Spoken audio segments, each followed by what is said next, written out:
আপনি 850 কিলোমিটার রাস্তা ট্রানজিটের নামে করিডোর দিবেন আপনার দেশের অবশ্যই স্বার্থ রক্ষার জন্য, আপনার দেশের ইন্টিগ্রিটি রক্ষা, সার্বভৌমত্ব রক্ষার জন্য বাংলাদেশের মাটি ব্যবহার করবেন।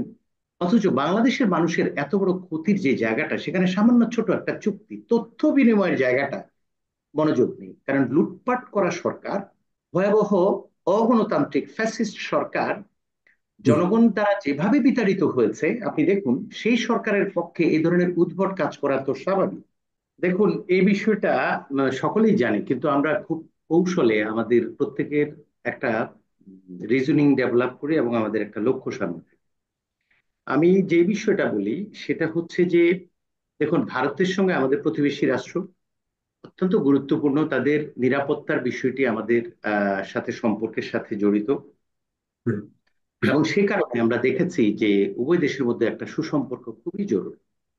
কিন্তু ইতিহাস বলে যে সীমান্ত হত্যা, অভিন্ন 54টি নদীর পানি বন্টনে চরম বৈষম্য, এবং এরকম কালে ভদ্রে এই পানি দিয়ে আঘাত করা, পানির আঘাত, এটা আসলে খুবই অবাক করবে। পৃথিবীর কোনো দেশে এরকম আছে কিনা আমি জানি না।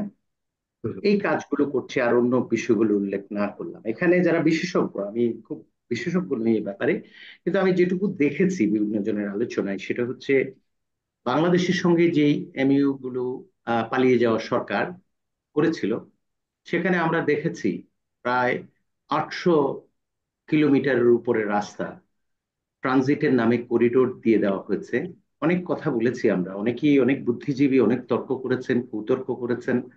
সব ভারতের স্বার্থের বিষয়টা বাংলাদেশের সাথে জড়িত, বাংলাদেশের স্বার্থ এখানে রয়েছে। আমরা যে আলোচনা বারবার করেছিলাম যে পারস্পরিক বোঝাপড়া যদি না থাকে তাহলে সম্পর্কগুলো স্থায়ী হয় না।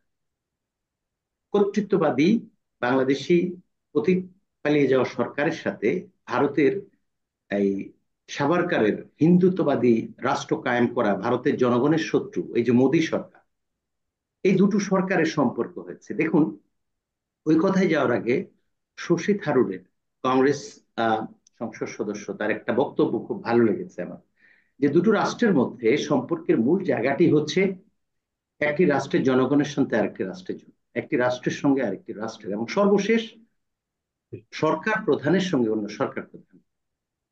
আহ, আমরা দেখেছি এই দুটো সরকার জনবিচ্ছিন্ন, দুটো দুটো সরকারই জনবিচ্ছিন্ন। এবার আমরা দেখেছি পরবর্তীতে ভারতও হুম। কিভাবে বাংলাদেশি আহ, যে ভোটগুলো, মানে ভোট বঞ্চিত করেছে মানুষকে, ভারতও কৌশলে সেটাই করেছে, আস্তে আস্তে সেগুলো আসছে।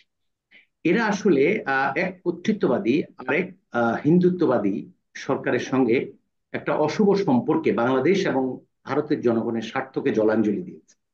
দেখুন, এই যে পানি দিয়ে যে ক্ষতিটা করা হলো, বিশেষজ্ঞরা বলছে যে আমরা যদি তিস্তা, ব্রহ্মপুত্র, গঙ্গা ওদিকে যাই, সেখানে প্রায় 7 দিন সময় লাগে ওখানের কোনো জলপ্রবাহ বাংলাদেশে প্রবেশ করে আমাদের ক্ষতি কিংবা এই জায়গায় আসলে আসার যে সময়টা, সেটা প্রায় 7 দিন সময় লাগে। ফলে ওখানের যে সতর্কবাণী, সেটা তারা যদি আমাদের নাও জানে, এই জি। যোগাযোগ মাধ্যমের কারণে আমরা জেনে যেতে পারি। কিন্তু ত্রিপুরার উজান যেই বাঁধগুলো আছে, এবং সেখানে যদি এরকম সংকট তৈরি হয়, তার মধ্যে হচ্ছে আমরা দেখেছি মেঘ বিস্ফোরণের কথা বলা হচ্ছে, ওখানে 5-7 ঘন্টা লাগে, আমি দেখেছি তারা বলছে।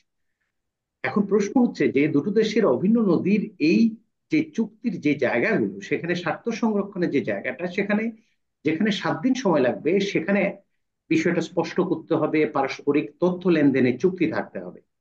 জি। আর যেখানে 5 ঘন্টার বিষয়, সেখানেও তো আপনাকে তাৎক্ষণিকভাবে সেটা জানাতে হবে। আপনি 850 আহ, আহ, কিলোমিটার রাস্তা ট্রানজিটের নামে করিডোর দিবেন আপনি আপনার দেশের অবশ্যই স্বার্থ রক্ষার জন্য, আপনার দেশের ইন্টিগ্রিটি রক্ষা, সার্বভৌমত্ব রক্ষার জন্য বাংলাদেশের মাটি ব্যবহার করবেন।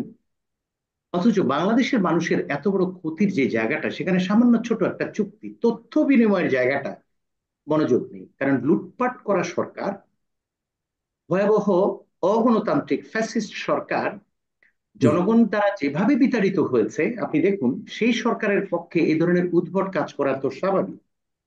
আমরা একটা বাফার স্টেটে পরিণত হয়েছি, আঞ্চলিক এবং আন্তর্জাতিক মহলদের দৃষ্টি এই দেশটিতে আছে। এদেশে একটা গণ মানে জনগণের সরকার খুবই জরুরি।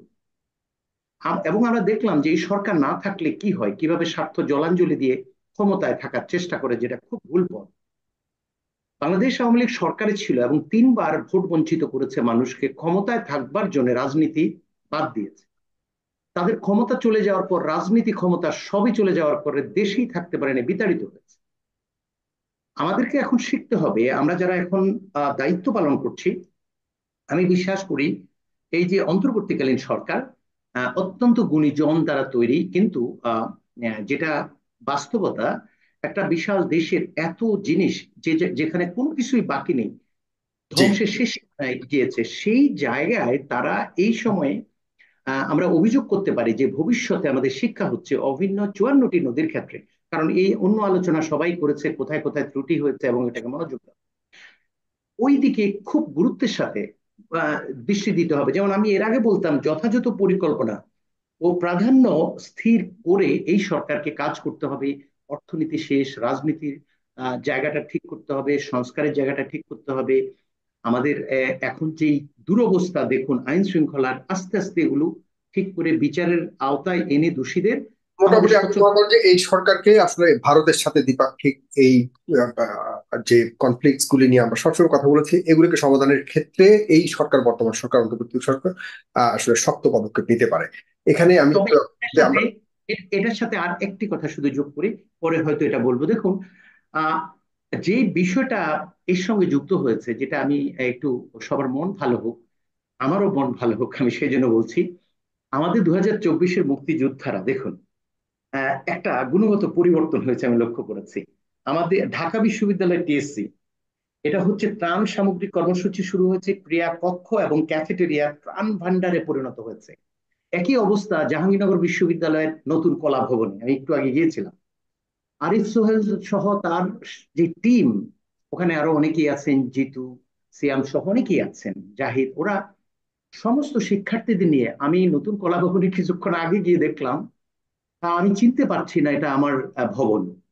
ত্রাণ সামগ্রীতে ভরে গেছে এবং তাদের যে অর্থ সংগ্রহের ব্যাপারটা, সেটা অভূতপূর্ব। তার মানে হচ্ছে ভয়াবহ দুর্নীতিতে একেবারে ডুবে যাওয়া হুম, সাধারণ মানুষ, এমন বিভিন্ন পর্যায়ের মানুষ একটি স্বপ্ন, অর্থাৎ মানবিক হওয়ার স্বপ্ন যেটা দেখিয়েছেন তারা, হুম, আমার লোভ দাঁড়িয়ে গেছে। আমি শুধু বলার জন্য বলছি না, আমি নিজে আমার সক্ষমতা সবচেয়ে বেশিটুকু দিতে চাই। হুম, প্রত্যেকটি মানুষ এগিয়ে আসছে, তার মানে হচ্ছে এমন একটি সুন্দর মানবিক বাংলাদেশের শুরু যারা করেছে, তারা হুম, আমাদের 24 মুক্তিযোদ্ধা। ফলে এই পর্যায়ে শেষ করতে চাই, জি।